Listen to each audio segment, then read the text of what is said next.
Live from New Delhi, you're watching DD India Live, India's voice to the world. I'm Abhishek Mahajan. Coming up in the next 30 minutes. Prime Minister Narendra Modi arrives in Brasilia after attending the 17th BRICS summit in Rio de Janeiro to hold bilateral talks with President Lula on key areas of cooperation.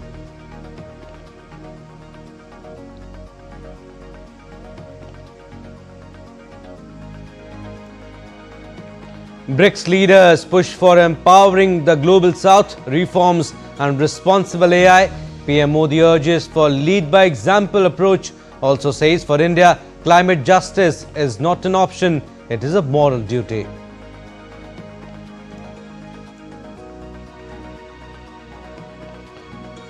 Donald Trump hosts Netanyahu at White House as pressure mounts on Israeli PM to clinch Gaza ceasefire deal. Trump says Hamas wants to end the conflict amid latest round of talks in Doha.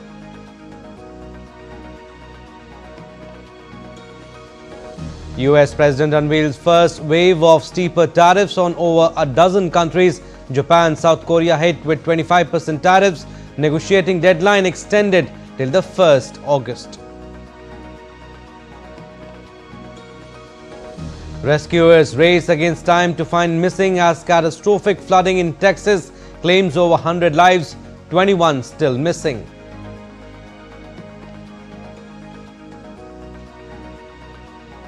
And in sports, Italy's Yannick Sinner and Novak Djokovic survive spirited challenges by opponents before advancing to Wimbledon quarterfinals.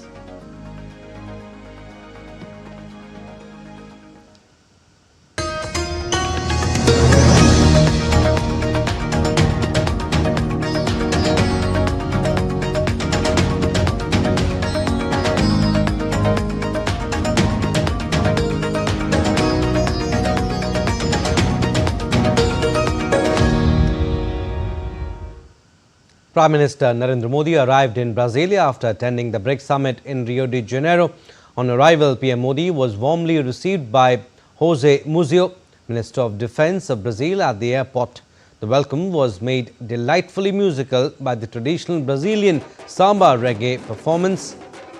PM Modi is in Brasilia for a state visit to Brazil, where he will hold bilateral discussions with Brazilian President Luiz Inácio Lula da Silva on the broadening of the strategic partnership between two nations in areas of mutual interest, including trade, defense, energy, space, technology, agriculture, health, and people-to-people linkages.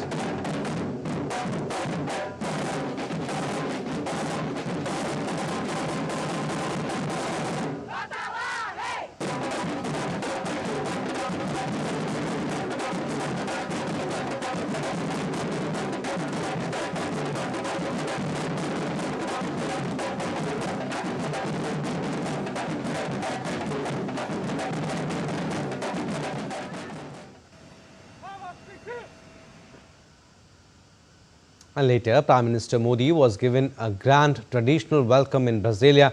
Acharya Jonas Masetti and his associates recited the Shiv Tandav Stotram, while the indigenous people of Brazil's Amazon rainforest chanted local mantras. Taking to social media platform X, PM Modi said that the Indian community accorded a memorable welcome, once again highlighting how passionate our diaspora is and how connected they remain with their roots.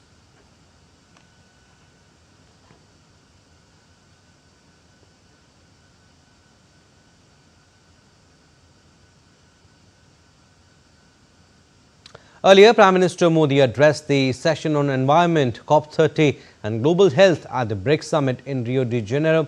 In his intervention, Prime Minister stressed on strengthening shared efforts to make planet healthier. Prime Minister noted that for India, climate change and environmental protection have always been subjects of the topmost priority. This has also been a part of our ancient culture. For India, climate change is not merely an issue of energy, it is about maintaining balance between life and nature. India is driven by the spirit of people, planet and progress. India has launched numerous initiatives like Mission Life, Lifestyle for Environment, Ek Ped Maa Ke Naam, Tree for Mother, International Solar Alliance, Coalition for Disaster Resilient Infrastructure, Green Hydrogen Mission, Global Biofuels Alliance, International Big Cats Alliance. And despite being the world's fastest growing major economy, India was the first country to achieve its Paris commitments ahead of the schedule. For India, climate justice is not an option, it is a moral duty. India believes that without technology transfer and affordable financing for countries in need, climate action will remain confined merely to climate talks. The health of people and planet is interconnected. The COVID-19 pandemic taught us that viruses do not arrive with visas, nor are solutions chosen based on passports. Hence, we have to strengthen shared efforts to make our planet healthier. And Prime Minister Narendra Modi met with the President of Uruguay, Yamandu Orsi, on the sidelines of the BRICS summit in Rio de Janeiro, Brazil. The two leaders held discussions covering the full spectrum of bilateral relations. A key area of discussion was strengthening bilateral trade and investment. Both sides expressed interest in the expansion of the India-Mercosur preferential trade agreement, aiming to unlock greater economic potential and trade complementarities. Prime Minister expressed gratitude to President Orsi for the strong condemnation of the recent barbaric terrorist attack in Pahalgam and appreciated Uruguay's solidarity with India in the fight against terrorism in all its forms and manifestations. And Prime Minister Modi also held a meeting with President of Bolivia, Luis Alberto Arce, in Rio de Janeiro on the sidelines of the 17th BRICS summit. The two leaders reviewed bilateral cooperation and expressed satisfaction with the progress achieved. They expressed satisfaction over the ongoing development cooperation between the two countries, including through quick impact projects and capacity building initiatives under the iTech scholarship programs. Prime Minister Modi expressed solidarity with the people of Bolivia in the wake of the severe flooding that occurred in March-April 2025 in La Paz and several other parts of the country. He also congratulated Bolivia for joining the International Solar Alliance. Prime Minister also conveyed his best wishes on the historic occasion of Bolivia's 200 years of independence.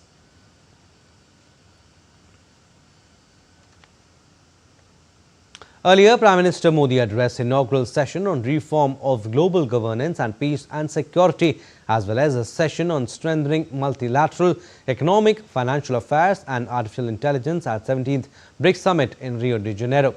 PM also underlined that terrorism was a grave threat facing humanity.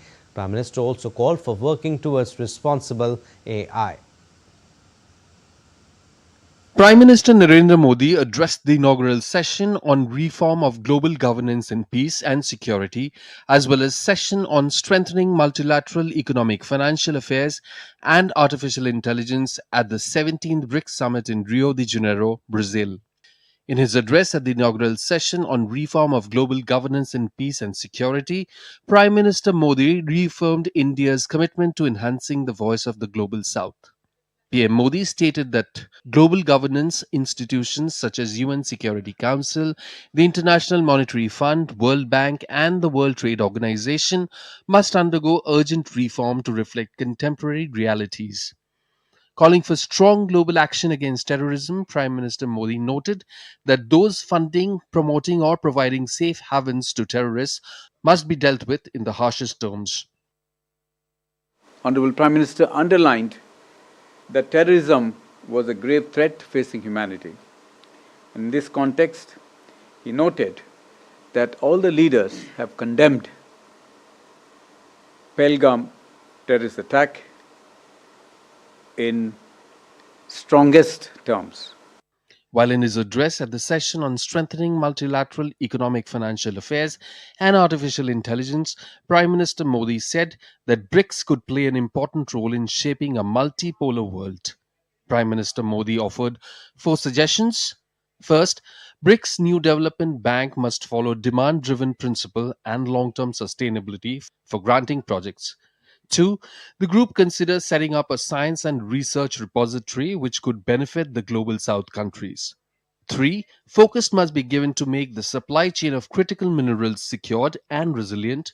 And number 4, group should work on responsible AI while looking into the concerns of AI governance. It should also give equal importance to promoting innovation in the field. At the conclusion of the leaders' session, member countries adopted the Rio de Janeiro Declaration.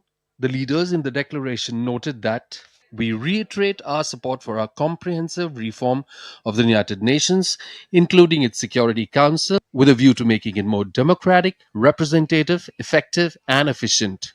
We condemn in the strongest terms the terrorist attack in Jammu and Kashmir on 22nd April 2025, during which 26 people were killed and many more injured.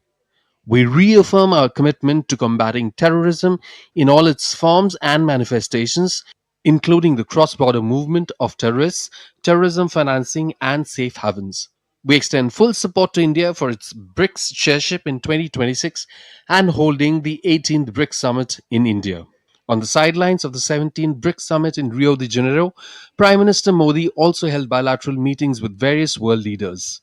PM Modi met the Prime Minister of Malaysia, Anwar bin Ibrahim. PM Modi thanked Prime Minister Ibrahim for his strong condemnation of the Pahalgam terror attack. Prime Minister Narendra Modi also met Cuba's President, Miguel Diaz-Canel Bermudez.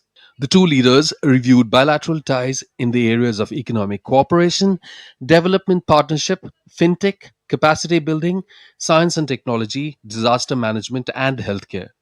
Besides this, Prime Minister Narendra Modi also met his Vietnamese counterpart Pham Minh Chinh on the sidelines of BRICS summit in Brazil. Bureau Report, DD India. India's Finance and Corporate Affairs Minister Nirmala Sitharaman participated in the BRICS Finance Ministers and Central Bank Governors meeting held in Rio de Janeiro on Monday, where she underscored India's economic resilience and its commitment to inclusive multilateralism. During the high-level discussions, the Finance Minister highlighted India's robust economic performance, attributing it to a strong domestic demand, sound macroeconomic management and well-calibrated fiscal policies.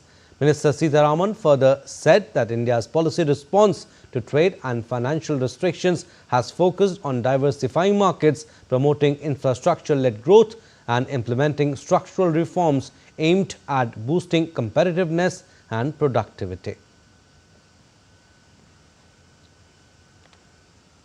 And a story that spans continents and cultures, a royal gift that changed the course of dairy farming across the country. DD India's Meghna Dev traces the legacy of Krishna, the bull that bridged two nations, India and Brazil. Initiative connects Bhavnagar in Gujarat to the distant land of Brazil. The Gir bull named Krishna was given to Brazil by the then Maharaja of Bhavnagar as a gift, which sowed seeds of white revolution, of dairy revolution in Latin America. What began as a royal gift in 1960 has now blossomed into a global partnership. In the land of Bhavnagar, Gujarat, a bull named Krishna embarked on a journey beyond borders 65 years ago. Gifted to Brazil in 1960 by the Maharaja of Bhavnagar to Celson Garcia Cid, a cattle baron, this bull was not just an animal but a symbol of India's cultural ethos. The bull belonging to the Gir breed is known for its resilience and spiritual significance, especially in the Vaishnavite tradition where cows are considered companions of Lord Krishna.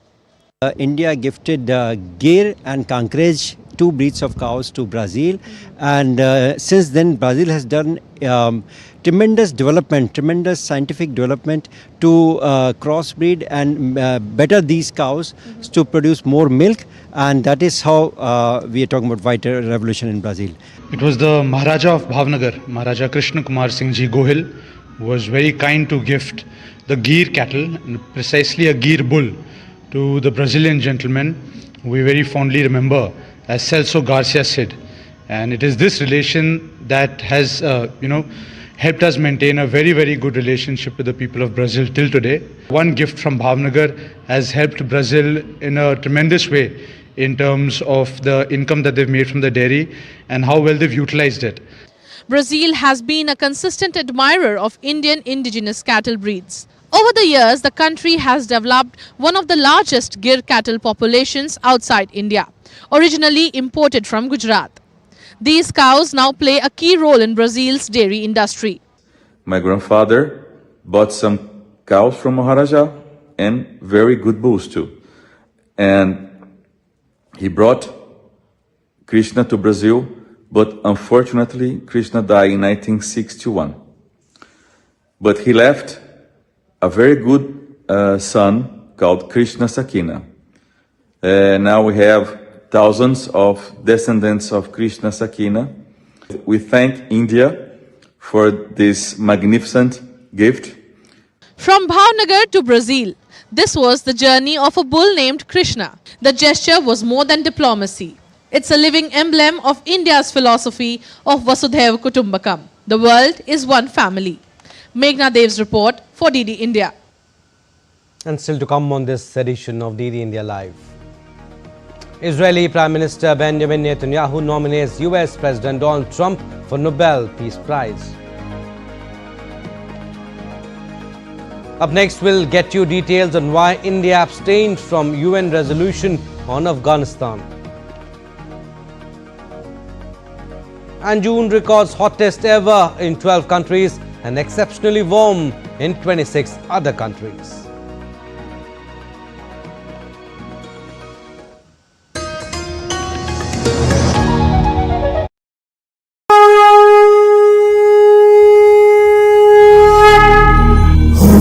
I love the atmosphere of the yatra. So many people come from each part of India, and it's like everybody, we're in the same community. No difference between people, and it's wonderful. We go all together for the same goal, to see the cave, to feel the atmosphere of the cave.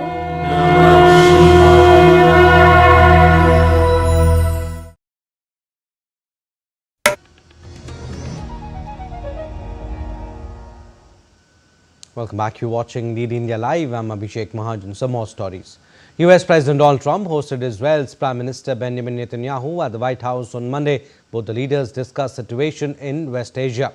Speaking to reporters at the beginning of a dinner between US and Israeli officials, Netanyahu said the US and Israel were working with other countries who would give Palestinians a better future. It suggested that the residents of Gaza could move to neighboring nations. On the other side, Israeli officials held indirect negotiations with Hamas aimed at securing a US-brokered Gaza ceasefire and hostage release deal. The proposal envisages a phased release of hostages, Israeli troop withdrawals from parts of Gaza, and discussions on ending the war entirely. Moving on to tensions with Iran, Trump said he would like to lift sanctions on Iran at some point. Trump said he also wanted to discuss with Netanyahu the prospects for a permanent deal with Iran. One of the things we have with Iran is, we have they call they are very biting sanctions, and I would love to be able to, at the right time, take those sanctions off, give them a chance at rebuilding, because I'd like to see Iran build itself back up in a peaceful manner and not going around saying death to America, death to the USA, death to Israel, as they were doing. Earlier, Netanyahu met US Secretary of State Marco Rubio and Trump's Middle East Special Envoy Steve Witkoff at the Blair House. The United States had scheduled talks with Tehran. US Special Envoy Steve Witkoff said the meeting would take place in the next week or so. Israeli officials also hope the outcome of the conflict with Iran will pave the way for normalization of relations with more of its neighbors such as Lebanon, Syria and Saudi Arabia. And in an interview, Iranian President Masoud Pezeshkian said he believes Iran can resolve its differences with the United States through dialogue, but trust would be an issue after US and Israeli attacks on his country. Once again, I would like to tell you that it is Israel that does not want such things to happen in the region. Israel does not want to see peace and tranquility in the region. But I would like to once again repeat that the United States President, Mr. Trump, he is capable enough to guide the region towards a peace and a brighter future and put Israel in its place, or get into a pit, an endless pit or a swamp. And that is a war that Netanyahu wants the United States or the US president to be dragged into. So it is up to the United States president to choose which path that I told you about. And Israeli Prime Minister Benjamin Netanyahu has nominated US President Donald Trump for the Nobel Peace Prize. Netanyahu handed over a nomination letter to Trump during his meeting at the White House. Speaking to reporters at the beginning of the meeting, Netanyahu said Israel was working with the United States to find countries who would give Palestinians a better future. Trump has received multiple Nobel Peace Prize nominations from supporters and loyal lawmakers over the years and has made no secret of his irritation at missing out on the prestigious award.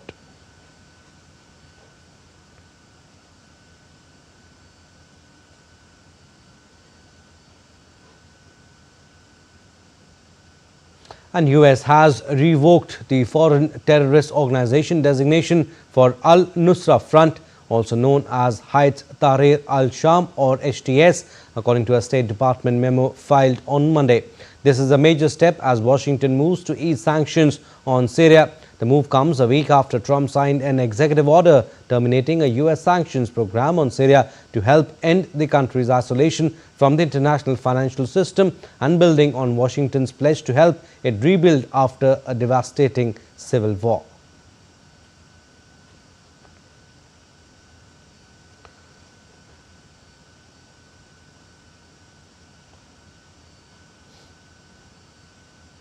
And US President Donald Trump reignited his trade war by threatening more than a dozen countries with higher tariffs on Monday. The US President renewed his threat of a 25% tax on products entering the country from Japan and South Korea and shared a batch of other letters to world leaders warning of levies from 1st August. Countries including Indonesia, Bangladesh, Thailand, South Africa and Malaysia were slapped with duties ranging from 25% to 40%. Trump warned of further escalation if there was retaliation against the levies. The latest development on global trade by Trump comes as a 90-day pause the White House placed on some of its most aggressive import taxes was set to expire this week. The US President had unveiled sweeping tariffs on imports on what he called Liberation Day on April 2nd, including a baseline 10% tariff on all countries. But he quickly suspended all tariffs above 10% for 90 days following turmoil in the markets. Trump on Monday also signed an executive order formally extending the Wednesday deadline, postponing it to August 1st. The President will also sign an executive order today delaying the July 9th deadline to August 1st. So the reciprocal tariff rate or these new rates that will be provided in this correspondence to these foreign leaders will be going out the door within the next month, or deals will be made. And those countries continue to negotiate with the United States. We've seen a lot of positive developments in the right direction, but the administration, the President and his trade team want to cut the best deals for the American people. Meanwhile, South Korea said it planned to intensify trade talks with the United States and considers President Trump's plan for a 25% tariff from August 1st as effectively extending a grace period on implementing reciprocal tariffs. South Korea's industry ministry said in a statement that the letter effectively extends a grace period on the implementation of reciprocal tariffs by the United States.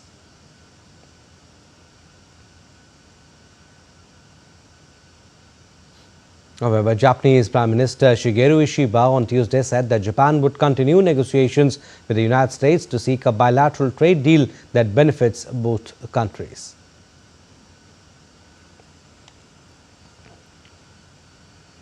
And the imposition of the 25% levy on US importers of all goods from key Asian allies, Japan and South Korea, rattled Wall Street, with the S&P 500 index suffering its biggest drop in 3 weeks.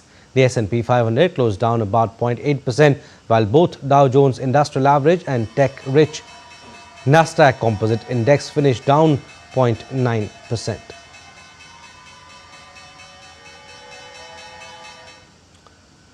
Now, India abstained from voting on the United Nations General Assembly resolution on the situation in Afghanistan on Monday, citing ongoing concerns about the use of country's territory by designated terrorist groups. The text titled "The Situation in Afghanistan" was adopted by a vote of 116 in favor to Israel and United States against, while 12 abstentions, including India. India's permanent representative to the United Nations, Ambassador Parvatneni Harish, noted that a business-as-usual approach without new and targeted initiatives is unlikely to deliver the outcomes the international community envisions for the Afghan people. He added that India is closely monitoring the security situation in Afghanistan. India is closely monitoring the security situation in Afghanistan. The international community must direct its coordinated efforts towards ensuring that entities and individuals designated by the UN Security Council, the Al-Qaeda and their affiliates, ISIL and their affiliates, including Lashkar-e-Taiba and Jaish-e-Mohammed, along with their regional sponsors who facilitate their operations, no longer exploit Afghan territory for terrorist activities. And Ambassador P. Harish also spoke about the humanitarian assistance provided by India to Afghanistan.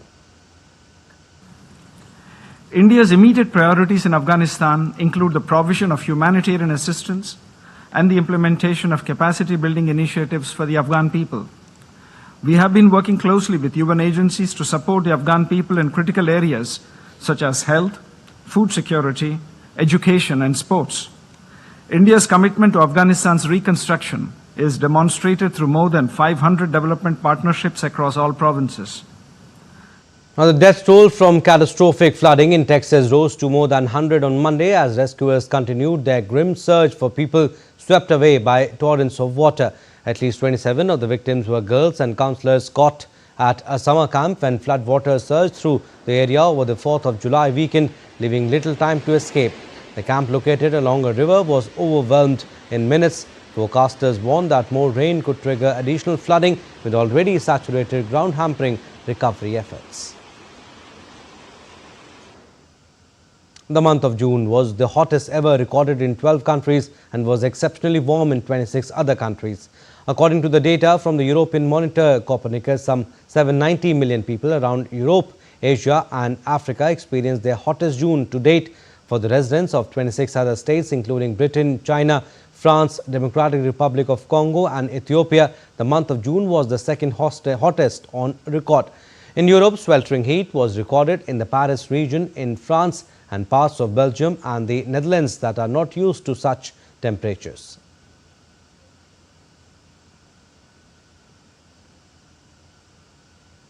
In Wimbledon, Jannik Sinner progressed to the quarterfinals after Grigor Dimitrov retired due to injury, while Novak Djokovic survived a scare. Sinner was staring at the exit door after trailing 3-6, 5-7, 2-2 before Dimitrov crashed to the ground. He threw in the towel after a short assessment by a doctor. Sinner himself suffered a nasty fall in the opening game of the fourth round clash and suffered discomfort in his right elbow. The three-time Grand Slam champion is due to face American 10 seed Ben Shelton in the quarterfinals. Djokovic endured a nightmare start to his match against Alex de Minaur but battled back to win 1-6, 6-4, 6-4, 6-4. 38-year-old Djokovic aims to win a record 25th major title that would make him the oldest Grand Slam singles champion in the Open era.